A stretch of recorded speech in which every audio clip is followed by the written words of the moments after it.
नाशिकचा भोंदूबाबा अशोक खरात हा जो आहे तो 2005 पासून अशाच प्रकारे भोंदूगिरी करत असल्याचं समोर आलेलं आहे. आपल्यासोबत RTI कार्यकर्ते विजय कुंभार सर आहेत. सर, ही माहिती तुमच्यापर्यंत पोहोचलेली असेल की 2005 पासून हा जो अशोक खरात आहे तो भोंदूगिरी करत होता. त्यामुळं आज तागायत शेकडो महिला आणि तरुण मुली यात अडकल्या असतील का? नक्कीच. हे जे माहिती आलेली आहे, ही नाशिकच्या एका मोठ्या वर्तमानपत्राने 2005ला म्हणजे त्याच्या आधीपासून तो 2000 पासूनही उद्योग करतोय. त्याच्या या भोंदूगिरीची त्यावेळेला त्याला कॅप्टन आणि सर म्हणायची. तर या सरांचे उद्योग त्यांनी छापले होते. तो कसा MPSCच्या मुलांना फसवतो, काय तिथे जुगाड करतो. काही लोकांना त्याने त्या MPSCमध्ये उत्तीर्ण होऊही दिलं. आणि त्यावेळेलाही तो साप किंवा हे गेंड्याची कातडी किंवा कोल्ह्याची शिंगं वगैरे असले उद्योग करायचा आणि लोकांकडून पैसे काढायचा. तो कसे पैसे काढतोय, लोकांना कशी भीती दाखवतो, काय करतो. अगदी त्यांनी स्टिंग ऑपरेशन केल्यासारखे त्यावेळी ती मालिका चालवली होती. त्याच्यामुळे प्रशासनाला आणि राजकारण्यांना तेव्हापासून हा बाबा काय धंदे करतोय माहिती होतं. परंतु कदाचित त्याच्या धंद्यामुळे आपलं प्रॉफिट होतंय असं वाटल्यामुळे कदाचित त्यांनी याकडे दुर्लक्ष केलं.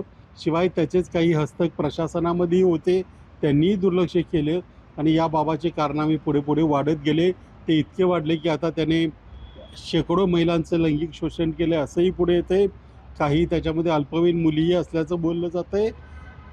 याचाच अर्थ या सगळ्या प्रकरणाला आणि याच्यामध्ये सगळे राजकारणी तेव्हापासूनचे आत्तापर्यंतचे मंत्री, काय आमदार खासदार असतील, काही IAS अधिकारी असतील, IPS अधिकारी असतील, सगळे सामील आहेत. त्यामुळे मला असं वाटतं की हा बाबा हा सरकार पुरस्कृत बाबा होता किंवा आहे की काय अशी मला शंका वाटते. आणि जसजसं दुर्लक्ष होत गेलं, जसजशी त्याची ताकद वाढत गेली, जसजसे जास्त लोक त्याच्याकडे येत गेले, तसा तो आणखी उद्दाम होत गेला. त्याची गुन्हे करण्याची प्रवृत्ती आणखी वाढली आणि शेवटी कुठल्या तरी एका प्रकरणामुळे तो उजेडात आला आणि मग जे काही चालली ती पुढे कारवाई चालू झालेली आहे. नाही, परंतु या प्रकरणामध्ये आणखी आज एक खुलासा झालाय की अल्पवयीन मुलींबद्दलचा तो नेमका काय आहे? असं मलाही ते पत्रकारांनी सांगितलं की तो अल्पवयीन मुली पुरवायचा, स्वतःही वापरायचा, त्यांच्यावर अत्याचार करायचा आणि तो धनदांडग्यांना त्या पुरवायचा असं त्यांच्या बातमीमध्ये म्हटलेलं आहे. आणि त्यांना म्हणजे ज्या धनदांडगी आहेत त्यांना आपली शक्ती वाढवण्यासाठी तो एक प्रकारचं मध विकायचा, शक्तिवर्धक मध म्हणून. ते काही लाख रुपये, 9 ते 10 लाख रुपये किलो या दराने विकायचा. परंतु पूर्वी त्याने चिंचोकेसुद्धा काही लाख रुपयाला विकले. त्याच्यामुळे त्याच्या बाबतीत तो एक्सपर्ट होता, याच्यात कुठलीही शंका नाही. आणि ही जी बातमी आहे ही अत्यंत धक्कादायक, म्हणजे याचा काही निषेध कसा करावा किंवा कसं व्यक्त व्हावं हे कळत नाही. ही अत्यंत धक्कादायक, विकृत आणि संतापजनक कृत्य आहे. त्याच्यामुळे आत्तापर्यंत ज्यांनी या बाबाला प्रोत्साहन दिलं, ज्यांनी त्याचा वापर करून घेतला, ज्यांनी त्याचं उदात्तीकरण केलं, त्या सगळ्यांवर कारवाई झाली पाहिजे. फक्त आता जे चाललंय किंवा एक तो वर्षभरापासून करतोय अशातला भाग नाही. वर्षानुवर्षे त्याचं हे ब्लॅकमेलिंगचे, अत्याचाराचे धंदे चालू आहेत. तेव्हापासून ज्या राजकारण्यांनी विशेषतः अधिकाऱ्यांनी मदत केली त्या सगळ्यांवर कारवाई झाली पाहिजे. त्याचे सगळे आर्थिक व्यवहार तपासले पाहिजेत. मी जसं काल परवा म्हटलं होतं की एक उदाहरण मी दिलं होतं, अभिजित बांडे पाटील म्हणून. त्याच्या बायकोची या खराच्या मुलीशी पार्टनरशिप आहे, एक प्लॉट आहे. त्या बांडे पाटलावर 2023 साली एका वर्षात 200 कोटी रुपये काळी माया जमवल्याचा आरोप होता आणि त्याच्यावर नाना पटोले यांनी विधानसभेत लक्षवेधीसुद्धा मांडली होती. परंतु लक्षवेधी पुढे चर्चेला आली नाही, कारण याचे लागेबांधेच एवढे आहेत की ती चर्चेला येणं शक्य पण नव्हतं. हा त्याच्या अनेको अधिकाऱ्यांपैकी एक अधिकारी. अशा अधिकाऱ्यांनी मिळून आणि ह्या बाबांनी मिळून किती संपत्ती जमवली असेल, काय केलं असेल, किती मुलींचा छळ केला असेल, किती महिलांना आयुष्यातून उठवलं असेल, याचा विचार केला की संताप येतो. मुख्यमंत्र्यांनी आता जर SIT नेमलीच आहे तर त्याच्यामध्ये बाबाशी कुठूनही संबंध आलेले लोक त्याच्यामध्ये असले पाहिजेत, तरच काहीतरी चांगल्या लॉजिकल एंडला हे प्रकरण जाईल. पुन्हा एकदा मी त्या अल्पवयीन मुलींच्या प्रश्नाकडे येतो. तुम्ही म्हटलात की धनदांडग्यांना मुली पुरवल्या जातात, यात मंत्री देखील होते. ते मला माहिती नाही. बातमी आता आता हे पहा, ही बातमी आता डेव्हलप होते, त्याच्यामध्ये अर्थातच असणार, त्याच्यात काही शंका नाही. कारण राजकारणामध्ये, आपल्याकडच्या राजकारणामध्ये कधीच संवेदनशीलता हरवलेली आहे.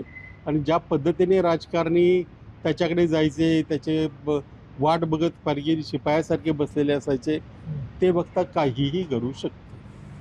शिक्षण मंत्र्यांचा एक खुलासा तुम्ही ऐकला असेल. शिक्षण मंत्री नेमकं काय बोलायचं होतं आणि काय बोलून गेले? नाही, त्यांना कदाचित या प्रकरणात आपलं नाव आल्यामुळे ते भांबावले असतील असं मी म्हणणार नाही. कारण त्यांनी विचारपूर्वक आणि काही दिवसांनी तो खुलासा केला आहे. त्यांनी असं म्हटलं की त्या बाबाकडे मी जायचो, माझे संबंध होते, त्यांच्या नातेवाईकांच्या लग्नाला मी गेलो. परंतु त्या बाबाचं म्हणजे अशोक खरातला ॲस्ट्रॉनॉमीचं चांगलं ज्ञान असल्यामुळे लोक त्याच्याकडे भविष्य बघायला जायचे. हे त्यांचं वाक्य त्यांच्याच व्हिडिओमधलं आहे. आता ॲस्ट्रॉनॉमी म्हणजे खगोलशास्त्र आणि ज्योतिष, ॲस्ट्रॉलॉजी याचा काहीही संबंध नाही. हे जर शिक्षण मंत्र्यांना कळत नसेल तर त्यांनी फार घाईघाईत आणि भांबावून तो व्हिडिओ केला आहे, किंवा त्यांना खरंच कशातलं काही कळत नाही आणि बाबाच्या नादाला लागूनच त्यांनी आतापर्यंत जे काही मिळवलं ते यश मिळवलं आहे असं म्हणता येईल. चाकणकर आणि सुनील तटकरे यांनी आज एक खुलासा दिला आहे आणि तो खुलासा अनामिकेच्या बाबत दिलेला आहे की त्यांची जी जखम आहे ती गाडीच्या दरवाजामध्येच त्यांचं बोट सापडून ती जखम. हा योगायोग म्हणायचा? माहिती नाही याला काय म्हणायचं.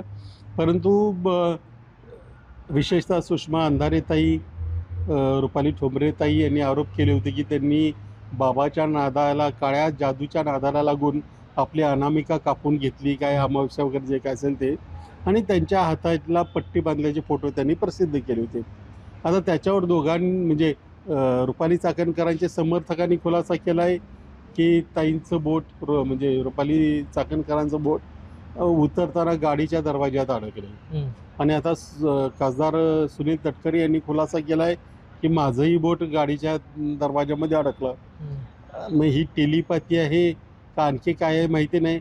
पण हा योगायोग हा कदाचित त्यांच्या भांबावलेपणाचं म्हणजे काहीतरी खुलासा दिला पाहिजे. बोट कसं कापलं, किंवा म्हणजे आता एक तरी मान्य केलंय की दोघांचं एकच प्रकारचं बोट कापलं गेलं आणि तेवढंच बोट गाडीच्या याच्यामध्ये अडकलं म्हणजे दरवाजामध्ये. हा योगायोग नाही आहे. परंतु आता त्यांच्या समाधानासाठी त्यांना असं वाटत असेल की लोकांनी स्वीकारावं, तर आपल्यासमोरही काही पर्याय नाही. परंतु पण असं होतं, एकदा एखाद्या याच्यामध्ये नाव आलं की अनेक जण भांबवतात आणि काहीतरी वेगळा खुलासा करायला जातात आणि त्याच्यातून तिसरंच काहीतरी निष्पन्न होतं. तसं हे आहे. परंतु याचा खरा खुलासा दोघांनीही केला पाहिजे. सगळ्यात महत्त्वाचा प्रश्न, चाकणकर यांना या प्रकरणात अटक होऊ शकते का? होऊ शकते का नाही, त्यांना व्हायला पाहिजे. त्या अगदी बाकी सगळं सोडलं तरी सुमारे वर्ष दीड वर्ष त्यांना हा सगळा प्रकार माहिती होता. तरी त्या चाकणकर बाई त्या बाबाचं उदात्तीकरण करत होत्या.